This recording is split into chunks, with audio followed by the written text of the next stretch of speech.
Welcome to ಮನಿ ಊಟ cooking channel. ಇವತ್ತು ನಾವು ಕ್ಯಾಪ್ಸಿಕಮ್ ಮತ್ತು ಈರುಳ್ಳಿ ಬಳಸಿ ಕ್ಯಾಪ್ಸಿಕಮ್ ಕರಿ ಮಾಡೋದು ಹೇಗೆ ಎಂದು ನೋಡೋಣ ಬನ್ನಿ. ಮೊದಲು ಒಂದು ಪ್ಯಾನ್ಗೆ ಒಂದೇ ಒಂದು ಸ್ಪೂನಷ್ಟು ಎಣ್ಣೆಯನ್ನು ಹಾಕಿಕೊಳ್ಳಿ.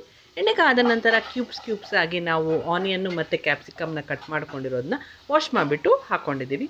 ತುಂಬಾ ಟೇಸ್ಟಿಯಾಗಿರುತ್ತೆ. ಇದು ಚಪಾತಿಗಂತೂ ತುಂಬ ಚೆನ್ನಾಗಿರುತ್ತೆ. ನೀವು ಚಪಾತಿ, ಪೂರಿ, ರೊಟ್ಟಿ, ದೋಸೆ ಎಲ್ಲದಕ್ಕೂ ಸಹ ತುಂಬ ಟೇಸ್ಟಿಯಾಗಿರುತ್ತೆ. ಲಂಚ್ ಬಾಕ್ಸು ಸಹ ಈಸಿಯಾದ ರೆಸಿಪಿ ಇದು.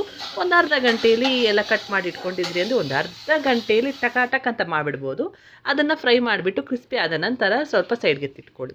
ನಂತರ ಅದೇ ಪ್ಯಾನ್ಗೆ ನಾವು ಒಂದೇ ಒಂದು ಸ್ಪೂನಷ್ಟು ಎಣ್ಣೆಯನ್ನು ಹಾಕಿಕೊಂಡು ಎಣ್ಣೆಗಾದ ನಂತರ ಎರಡು ದೊಡ್ಡ ಗಾತ್ರದಷ್ಟು ಈರುಳ್ಳಿನ ಕ್ಯೂಬ್ಸ್ ದಪ್ಪದಾಗಿ ಹೆಚ್ಕೊಂಡ್ಬಿಟ್ಟು ಅದನ್ನು ಚೆನ್ನಾಗಿ ಸಾಫ್ಟಾಗಿ ಫ್ರೈ ಮಾಡ್ಕೊಳ್ತಾ ಇದ್ದೀವಿ. ಟ್ರಾನ್ಸ್ಪರೆಂಟ್ ಆಗೋವರೆಗೂ ಫ್ರೈ ಮಾಡ್ಕೊಳ್ಳಿ. ನಂತರ ಅದಕ್ಕೆ ಒಂದೇ ಒಂದು ಟೀ ಸ್ಪೂನ್ ಆಗುವಷ್ಟು ಶುಂಠಿ ಬೆಳ್ಳುಳ್ಳಿ ಪೇಸ್ಟನ್ನು ಹಾಕಿಕೊಳ್ಳಿ. ಅದನ್ನು ಚೆನ್ನಾಗಿ ಫ್ರೈ ಮಾಡ್ಕೊಳ್ಬೇಕು. ನಂತರ ಅದಕ್ಕೆ ಒಂದೆರಡು ನಾಟಿ ಟೊಮೆಟೋನ ಹಾಕ್ಕೊಳ್ತಾ ಇದ್ದೀವಿ. ಟೊಮೆಟೋನ ಫಾರಮ್ ಇದ್ದರೆ ಫಾರಮ್ಮು ಹಾಕ್ಕೊಳ್ಬೋದು. 2 ಟೊಮೆಟೋನ ಈ ಥರ ಕಟ್ ಮಾಡಿ ಪೀಸಸ್ ಮಾಡಿ 4 ಉಪ್ಪು ಮಾಡಿಕೊಂಡು ಹಾಕ್ಕೊಂಡು ಚೆನ್ನಾಗಿ ಫ್ರೈ ಮಾಡ್ಕೊಳ್ತಾ ಇದ್ದೀವಿ. ನಂತರ ಒಂದು 4 ಪೀಸಷ್ಟು ಗೋಡಂಬಿಯನ್ನು ಹಾಕಿಕೊಳ್ಳಿ. ಗೋಡಂಬಿ ಇಲ್ಲ ಅಂದರೆ ಆಪ್ಷನಲ್, ಆದರೆ ಹಾಕ್ಕೊಂಡ್ರೆ ತುಂಬ ಟೇಸ್ಟಿಯಾಗಿರುತ್ತೆ. ಅದನ್ನು ಅಷ್ಟು ಚೆನ್ನಾಗಿ ಫ್ರೈ ಮಾಡ್ಕೊಳ್ಳಿ. ಅದೆಲ್ಲ ಫ್ರೈ ಆಗೋ ಅಷ್ಟರಲ್ಲಿ ಒಂದು ಮಿಕ್ಸಿ ಜಾರಿಗೆ ಚಿಲ್ಲಿ ಪೌಡರ್ ನಿಮ್ಮ ಖಾರಕ್ಕೆ ಅನುಗುಣವಾಗಿ ಹಾಕಿಕೊಳ್ಳಿ. ನಂತರ 1 ಟೀ ಸ್ಪೂನಷ್ಟು ಗರಂ ಮಸಾಲ ಪೌಡರ್, 1 ಟೀ ಸ್ಪೂನಷ್ಟು ಧನಿಯಾ ಪೌಡರ್, ಒಂದು ಚಿಟಿಕೆ ಅಷ್ಟು ಅರಿಶಿಣದ ಪುಡಿಯನ್ನು ಹಾಕಿಕೊಂಡು ಸೈಡ್ಗೆ ಎತ್ತಿಟ್ಕೊಳ್ಳಿ. ಈಗ ಅದೇ ಮಿಕ್ಸಿ ಜಾರಿಗೆ ನೀವು ಫ್ರೈ ಮಾಡಿ ಇಟ್ಕೊಂಡಿರ್ತೀರ ಅಲ್ವಾ ಈರುಳ್ಳಿ ಮತ್ತು ಟೊಮೆಟೋನೆಲ್ಲ, ಅದನ್ನು ಹಾಕಿ ಚೆನ್ನಾಗಿ ಪೇಸ್ಟಾಗಿ ರುಬ್ಕೊಳ್ಳಿ.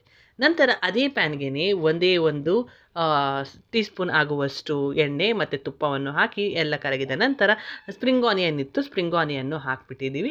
ಸ್ಪ್ರಿಂಗ್ ಆನಿಯನ್ನು ಹಾಕ್ಕೊಂಡಿದ್ದೀವಿ. ನಂತರ ನಾವು ಮಿಕ್ಸಿ ಜಾರಿಗೆ ಹಾಕಿ ರುಬ್ಬಿಟ್ಕೊಂಡಿರ್ತೀವಲ್ವ ಈರುಳ್ಳಿ ಟೊಮೆಟೊ ಎಲ್ಲನೂ ಸಾಫ್ಟ್ ಮಾಡಿಕೊಂಡು ಅದನ್ನು ಆ ಪೇಸ್ಟನ್ನು ಹಾಕ್ಕೊಂಡು ಚೆನ್ನಾಗಿ ಫ್ರೈ ಮಾಡ್ಕೊಳ್ಳಿ.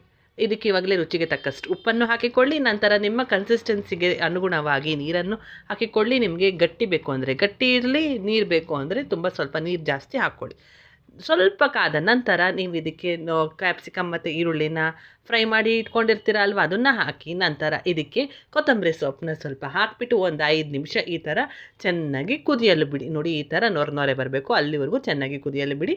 ನೀವು ಟೇಸ್ಟ್ ನೋಡಿಬಿಟ್ಟು ಉಪ್ಪು ಖಾರ ಸರಿಗಿತ್ತು ಅಂದರೆ ನೋಡ್ಕೊಳ್ಳಿ. ಉಪ್ಪು ಖಾರ ಕಮ್ಮಿ ಇತ್ತು ಅಂದರೆ ಈಗಲೇ ಅಡ್ಜಸ್ಟ್ ಮಾಡಿಕೊಂಡು ಅದು ಚೆನ್ನಾಗಿ ಕುದ್ದ ನಂತರ ಒಂದು 5 ನಿಮಿಷ ಹೀಗೆ ಚೆನ್ನಾಗಿ ಕುದಿಬೇಕು. ಚೆನ್ನಾಗಿ ಕುದ್ದ ನಂತರ ನೀವು ಆಫ್ ಮಾಡ್ಕೊಳ್ಬೋದು.